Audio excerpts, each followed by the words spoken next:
Might switch off your mobile phones.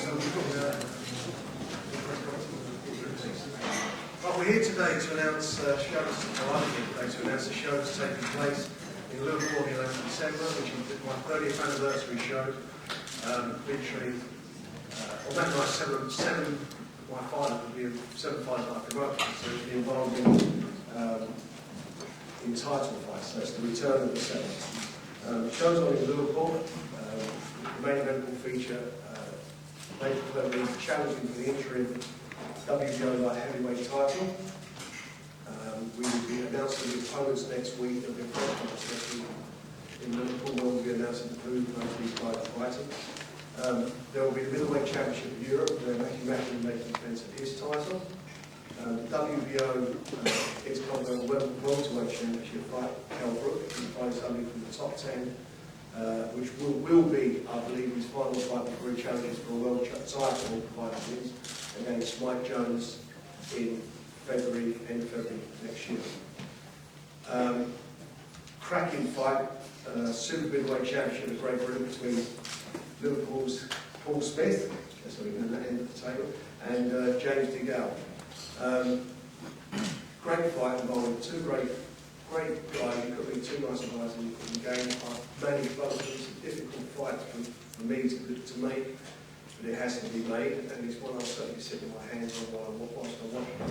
For the fans, it's a treat. There's a lot at stake, and we're going to see at the end of the day, I think a real classic fight. Probably, as I say, two of the nicest guys in the world. Light heavyweight championship of the Commonwealth, Tony Bellew, he'll be defending his title.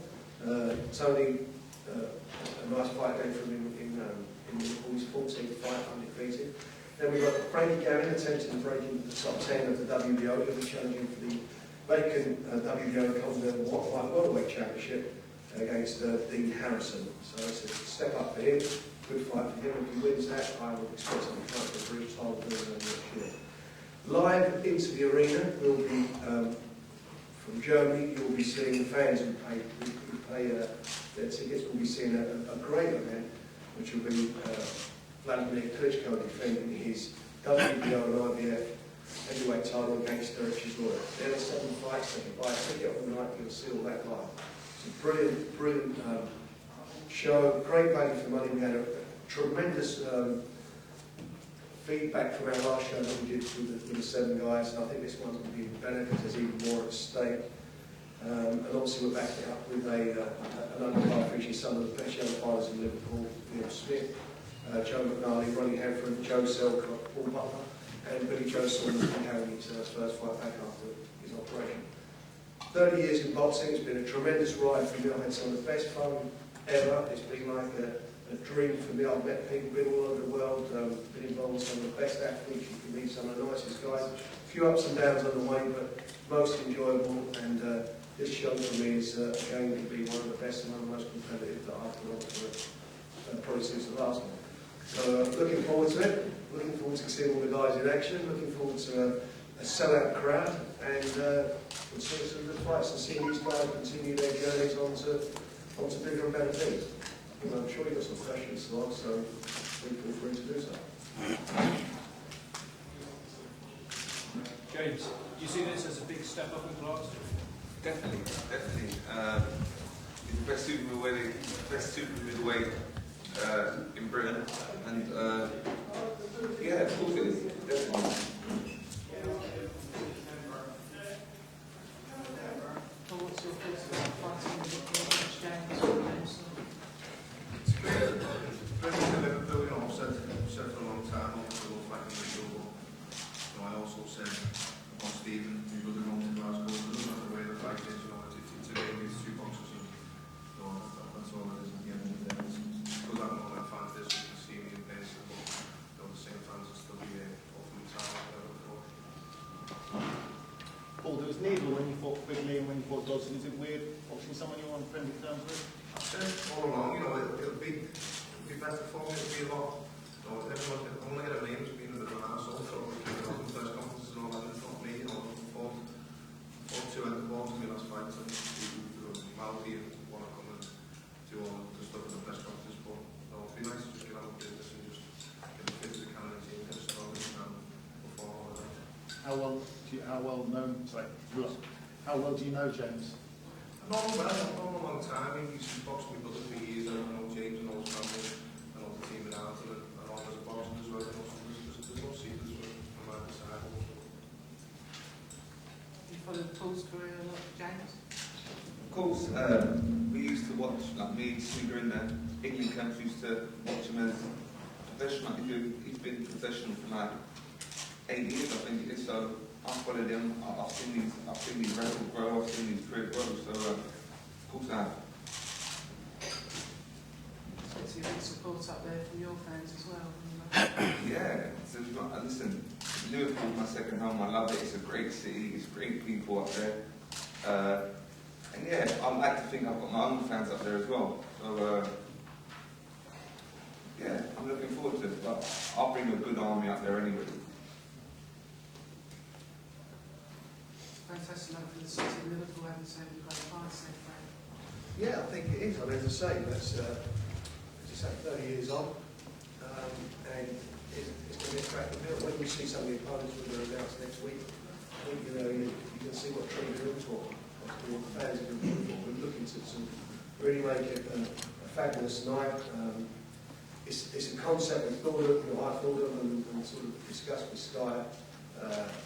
And sort of actually convincing them to go with the last show. And I think out of that's come good, and we can put these type of events together. No one can complain about the value that the fans are getting from it. And as I say, if you're there on the night, you can see the heavyweight fight. Your big screens are being put up for everyone to see. Tony, have you got a point to prove after last time out? A little bit. It's a bad day at the office, you know what happens. I'm not perfect. But you know, I'll just go on my business and wait till the opponent's announced, and I'll just go as I usually do, you know, go do my job and keep in it, stay unbeaten. And that's all I can do, to be honest. Was it a learning experience? Definitely. Definitely, you know, I don't think anybody's going to look good at what I just say, but you know, I've learned a lot of lessons. I know I can do 12 rounds now. I can take it as well as I can give it. I just want to fight someone who's going to come and win. And I feel like, you know, I can start people are conscious again, hopefully, so I have to wait and see, you know. You looked frustrated that night in the ring and out. Is that how you sum it up? Yeah, a little bit pissed off, you know, to be honest. When a guy comes to really hold and bend below my waist all the time, you know. It's not nice. It's very frustrating, but I'm better than that. I should have dealt with it better in my corner to tell me, give me great advice, but you know, it's going in one ear and out the other, so I've got to learn some things like that as well. I will do. That's my job, you know, and I'm very professional. I hope the way I prepare and stuff like that, so I can't see that in the event, to be honest. And the thing about the fight is you're not going to, sort of best. You can't blast everybody out. You sometimes you've got great guys down, I think, and that's the lesson learned. Try too hard, and you get tense, and if you don't flow, it just becomes you make it hard to yourself. So I think at the end of the day, he's learned from that Tony, and he's got to move on. We're looking for a big fight between him and Nathan down the road. They've got to work hard. He's got to work hard to catch up to where Nathan. Nathan's been a pro longer and had more fights. But Tony knows what he's got to do. And then hopefully sometime late next year, you've got a barn burner of a fight between two Brits who I think will be a magnificent fight. Nathan, there was talk about that on the night you were working for, where you were in the Sky Studio, and you kind of said that Tony wasn't at your level yet. So is that where you still stand? Yeah, I think so, at this stage. I was hoping that he'd actually put in a great performance the week before. I obviously took Carl Moore apart, who was ranked #1 for the WBO, so, you know, that was on the world stage. Tony's on the Commonwealth stage at the moment. Better honours, and he's got a British title to go. Obviously he's got the world in his sight, but the thing is, if he's ever going to beat me, he's lost his chance, because I'm only 23 and I'm only going to get better. So the time to beat me was when I was in university, taking it easy. So it's impossible to beat me now. Fair comment, Tony? More balls. Not impossible to beat anyone. It's not impossible to beat anyone. It's not talk shit. It's not impossible to beat him. Everyone could be beaten on a day. I boxed terrible last time, no, that's without a doubt. But you put Me, it easy and say, Well, listen mate, you boxed Joey Davis, you forget that. And you won by 1 point, and you don't care how much you still boxing. I don't care. I'm fucking shit. So what's your point? Language to You had the exact same fight in your career where you was against Joey Vegas. Next fight, all of a sudden you're fighting Tony Oki. You done the exact same fight against Joey Vegas. How old are you now? It doesn't matter. 23. Right, We'll see, mate. You're unconscious, mate. You're unconscious. Make no mistake about that. You're on the chin now, just shake it off. Hang on, right, I'll give you a free shot. I'll free shot. I'll look forward to a shot. Give me a free shot in the wing up. Actually, remember next year's preference. That's a bit, as you can see, I think it's a good fight when it comes off, and we're all looking forward to it. The next one's going to be built, and we'll get there and have some fun. But, you know, no one, everybody, sorry, that's what this is all about, this show. That's what all these youngsters are about. It's all about, you know, carrying through to next year. It's all about turning their talents into and winning the fight, so that next year we're building bigger and bigger shows. And as you can see, there's a super fight in the making, and there's a few others. And there's a super fight, as I said, on the night that's already been made between Paul and James. You know, Kel's here. He's got points to prove. He's ranked #1 now. You know, he had a couple of problems last year. Got through really well. He had an injury to his rib. That's all now gone away. Come back with Michael Jennings. Unfortunately, the fight ended on a cut eye, but you know, I think it's. I think Kel was at that stage of like he's getting on top. He's going to be fighting for the title in February. He's got Mike Jones. Mike Jones wins in November on the undercard of Macau. That's where we're going to. He can't fall asleep up. He will fight somebody who's in the top 10 on the night, and I'm sure him, more than me or anyone else, is looking for sparkling performance. He's got a point to prove, and I know he's going to prove it. Matt Macklin, you know, we're working together again. I'm really pleased that we're working. You know, he's not far away from fighting for a world title. I think it can happen for him next year. He's got a situation now that, for some strange reason, the EDU have put out this Darren Barker fight. We've not seen any doctors know saying he's fit to box, but whatever happens, he's going to be in that ring, defending his title on the night, and again next year's world title fight.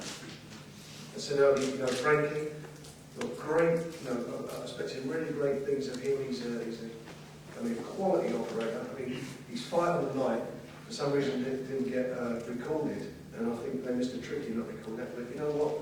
He's going to be a star. There's no doubt about it to me. He'll be an absolute star, and again for him, this is another stage further.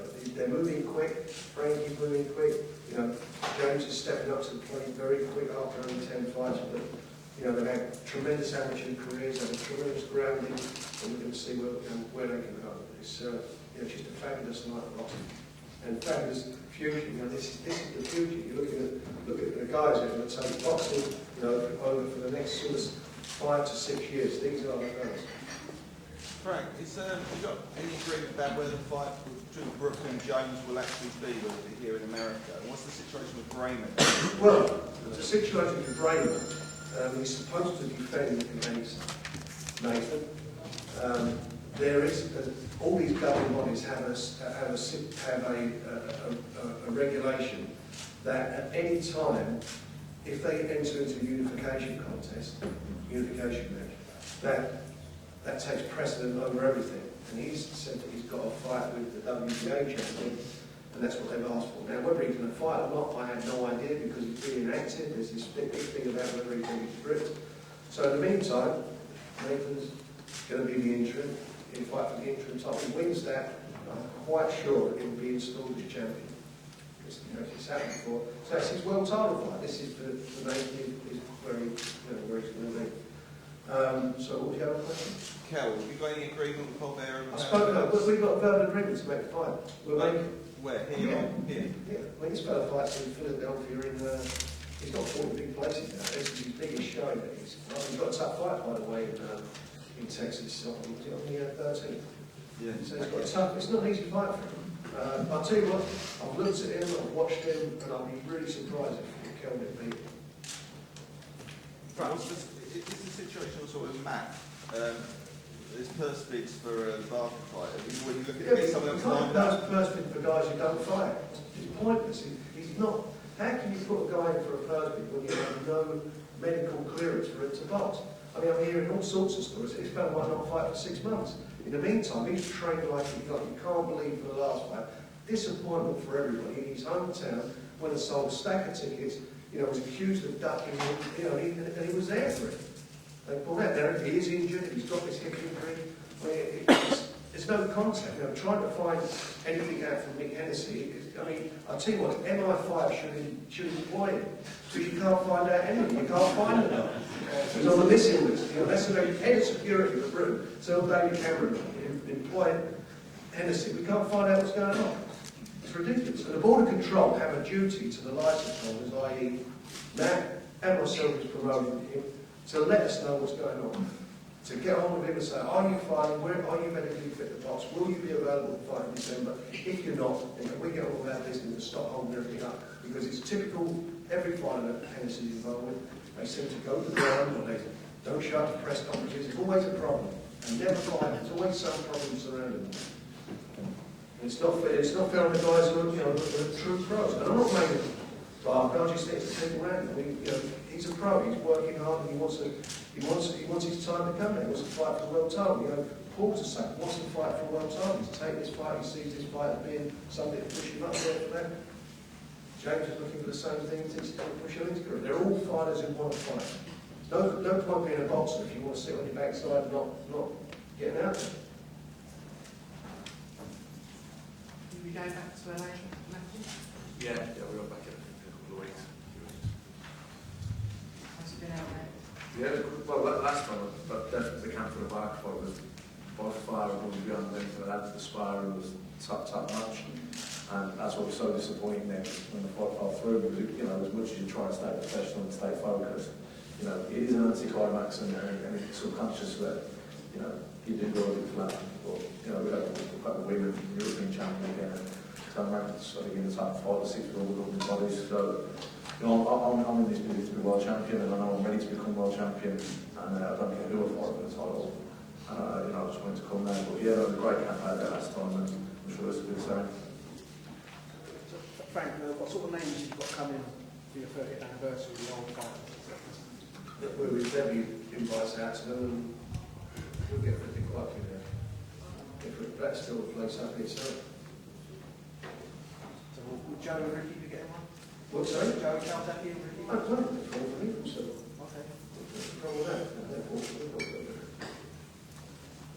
Matt, is the Barker fight still a fight that you want, or do you feel that you've moved on and he's missed his chance? Well, I'm not waiting around with that. I want to fight for a world title. I think I was ready for 12 months ago to fight and win a world title, to fight for it and win it. And I only feel that situation's improved. I think I've got better over the last 12 months. But he's got sort of his own situation out. He wants to fight. So he needs to step up and take He wants you to fight for a world title. Yeah, that's what I think he wants me to. He wants to move on and fight for a vacant European. That's why that's what's going on. I'm happy to fight. Like I was there on September 18th. I was in Birmingham. I'll come back. I'll really take a fight. I was there. He talks about this fight falling through. It was on 3 times all that. There was a purse bid once at the British title, but there was never. I never trained a day for a fight with Count Black except for the last one, which was the fight was on, and he pulled out. There was rumours going around that he never even started training for that fight. I don't know. Who knows? But you know what? This press conference is not about Darren Wright, it's about Matt Macklin's day. It's about the fans getting there and seeing some good fights. With fellas who want to fight. Frank, what's the chance of getting another local ticket seller? Is Martin Murray or something in come out? We're loaded up at the moment. How many fights have we got here? 7, 8, 9, 10, 11, 12, 13. Do you fancy that one, no, Matt? Yeah, I said that to Frank. That if it becomes a violent trick, Mike Murray take a fight. That's another great fight. It's undefeated. It's from second. He takes it. Frank, you said how difficult it is to work with Hennessy fighters. I know Tony Bevin, from the comments he's made this week, is desperate to fight Danny McIntyre. Yeah. Does that make it harder because he is a Hennessy fighter to put that together? No. I mean, look, how difficult could it be to make fights when you win a purse bid? then you're not negotiating. One at first bid, let's get the fight on. The winner, whoever puts the most money in this. When I lose at first bid, my fight is sharp. We never do all this mess around the sharp. The press conference, they act professionally, they know what's going to be done. Turned it down this morning, Danny McIntosh. So again, Danny McIntosh has turned down. he's turning it down, so you've got your answer. See? You know what I mean? He's miles off from boxing news and gives it all the job, and I'm not going to fight anybody. I said it, I fight it out, I want to put in front of me, I'll fight them. And I've got to tell you, sir, who wouldn't want to fight up a big show? So what's he going to do? He's going to be fighting in some 1,200 seat venues then? After my last performance, like I said, he's jumped on Dutch courage, and this started that fight. I pulled my curtains, he was fighting in my yard. So, you know, he's got nowhere to go. You know, at the end of the day, Nathan's got his career, and I've got my career. He's on a different level at this moment in time than me. Simple as that. I want to fight the people he's boxed. So until I can start proving myself and I'm beating some decent people, you know, I'm going to be stuck in this situation that I'm in. After all, McKenzie, there's not much I can do. Dean has done as best as he possibly can. His job's hard enough as it is, and trying to do the best one we can. But, you know, McIntosh obviously come out in boxing news and said this afternoon he's going to obliterate me, you know, the guys of clients. Well, he doesn't want it, so on to the next one. Frank, how do you rate Derek Chisora's chances? How do I rate his chances? How do you rate his chances? Rate his chances? It's a tough fight. He's fighting the best heavyweight in the world. Who's been dominant in the division, you know, more than any other. Since he's the most dominant heavyweight since David's list. It's a tough fight. But you know what? If desire, heart, and guts wins the fight, he can win it. You know, there's things called, you know, as far as the bookmakers are concerned, there are things called upsets. If there was an upset, the word would be in the dictionary. He can do it. He has the confidence, he's going to train as hard, he's got great sparring for this, he's going to go to Scotland. There's a press conference, as you're probably aware, there's a press conference on Monday in Germany, and then next Thursday, Klitschko will be here. And you can ask the two of them what they're saying. I think he's got a chance, and he's got nothing to lose. He has nothing to lose, everything to gain. What's your thoughts on being mentioned for the potential match with Mike James and for the last fight led on to I thought that he ran back foot, he didn't want to fight. It didn't look particularly that good looking back at it. I think that I gave him a bit too much respect. I should have ran in and destroyed him, to be honest with you. But moving on now, boxing is anniversary is going to be a great night fighting, so looking forward to it. Kel, after beating James, do you feel you've left the domestic welterweight scene behind?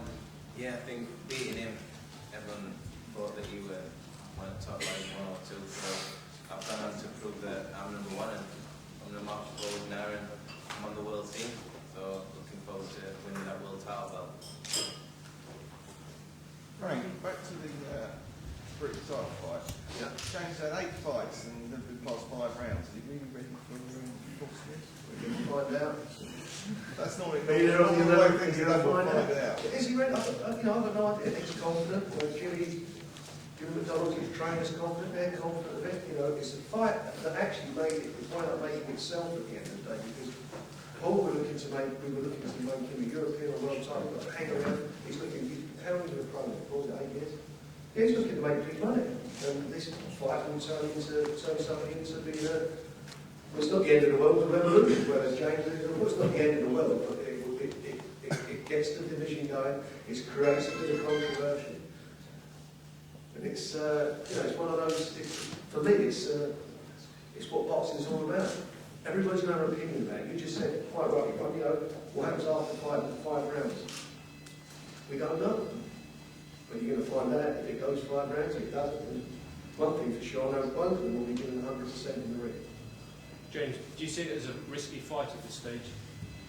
Of course, but I'm confident in my ability. I'm confident that I can win. Otherwise, I wouldn't take it. I've been calling it for the past year. I've been saying I'm the best super middleweight in the country, and I'm thanks to live it. So it's on. It's on. So now I've got to get in the ring. I've got to go in the lines then. So I'm proved I am the best super in the country already. The other side of it is, Paul will be satisfied, he wasn't confident.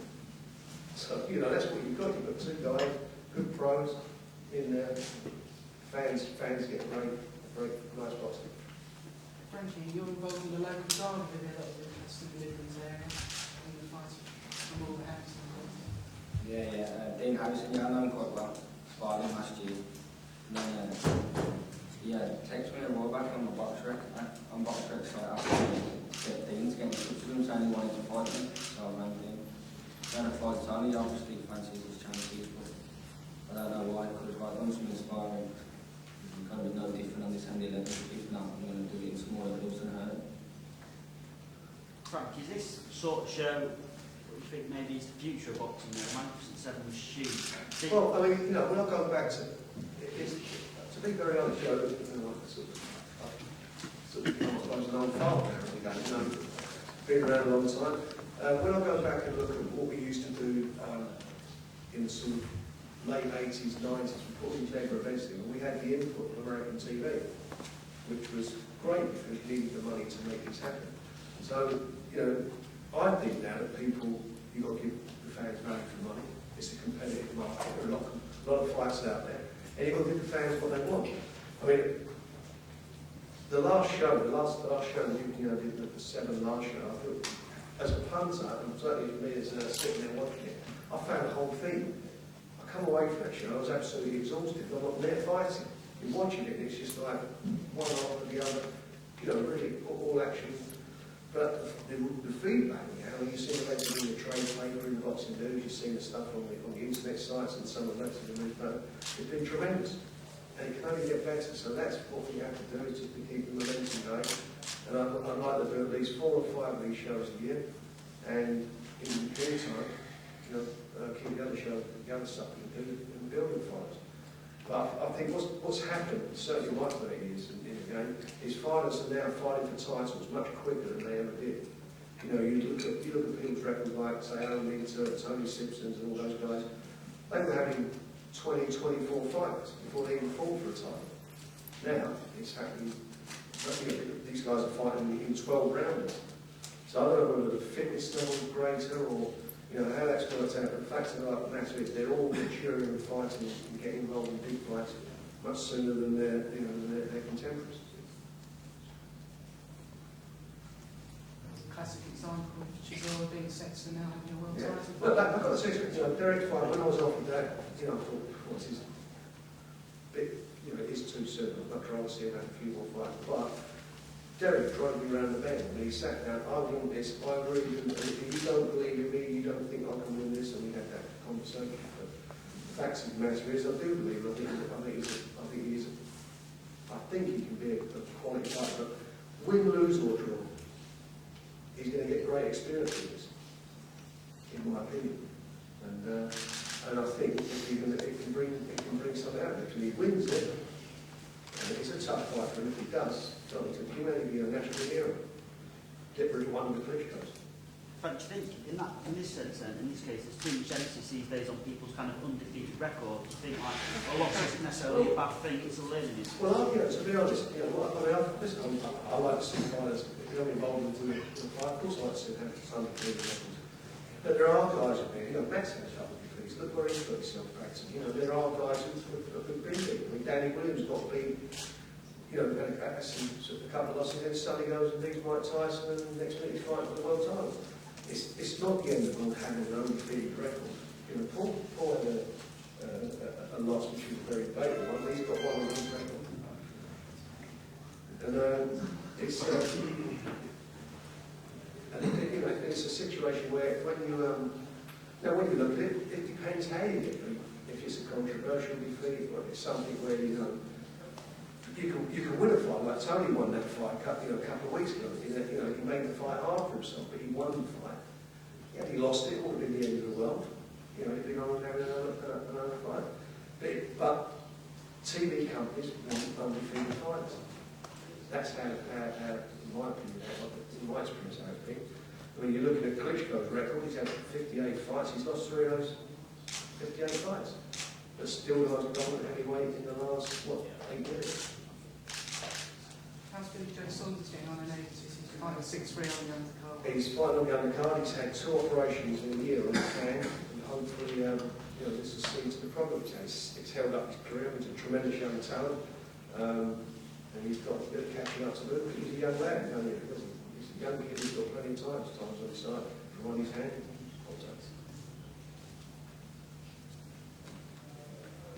And you look at the second, going down the undercards, look at the youngsters like Liam, Ronnie Hanford, Joe Sumner, you know, listen, you look at the next tranche of talent that comes through. It's just, boxing is just unbelievable. And you look at the success of Britain in the Commonwealth Games, winning up the whole, you know, Northern Ireland, Wales, England. It shows you how much talent there, and it's a bit frustrating sometimes that, you know, the sport is not. It's a hot time for boxing. I think in the last couple of years, boxing's been the talent has been unbelievable.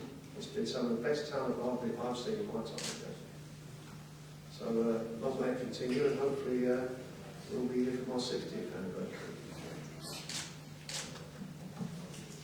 Anyway, are there any more questions? Frank, so it'll be your 30th anniversary. During those 30 years, it's a tough question, but who's been your favourite boxer to work with and why? Well, who's been my favourite? I've got to tell you, there's so many of them, you know, I'm only my favourite, it's not so much a tough question. There are, you know, I get on with a lot of them, there's a couple of falling out with that happens in any sport or walk of life, that happens. Best boxer, I think, who's achieved the most is Joe Calzaghe, without doubt. Without doubt.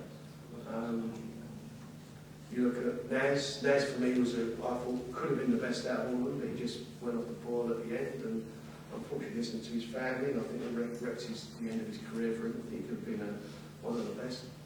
Ricky Hatton done well for himself. There's been lots of guys. Nigel Benn.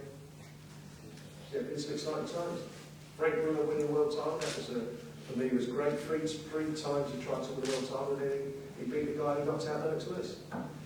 Which might give Derek Chisora some heart. You know, that's what happens in boxing. Lennox Lewis was going to absolutely destroy him, and Oliver McCall, and he got knocked out.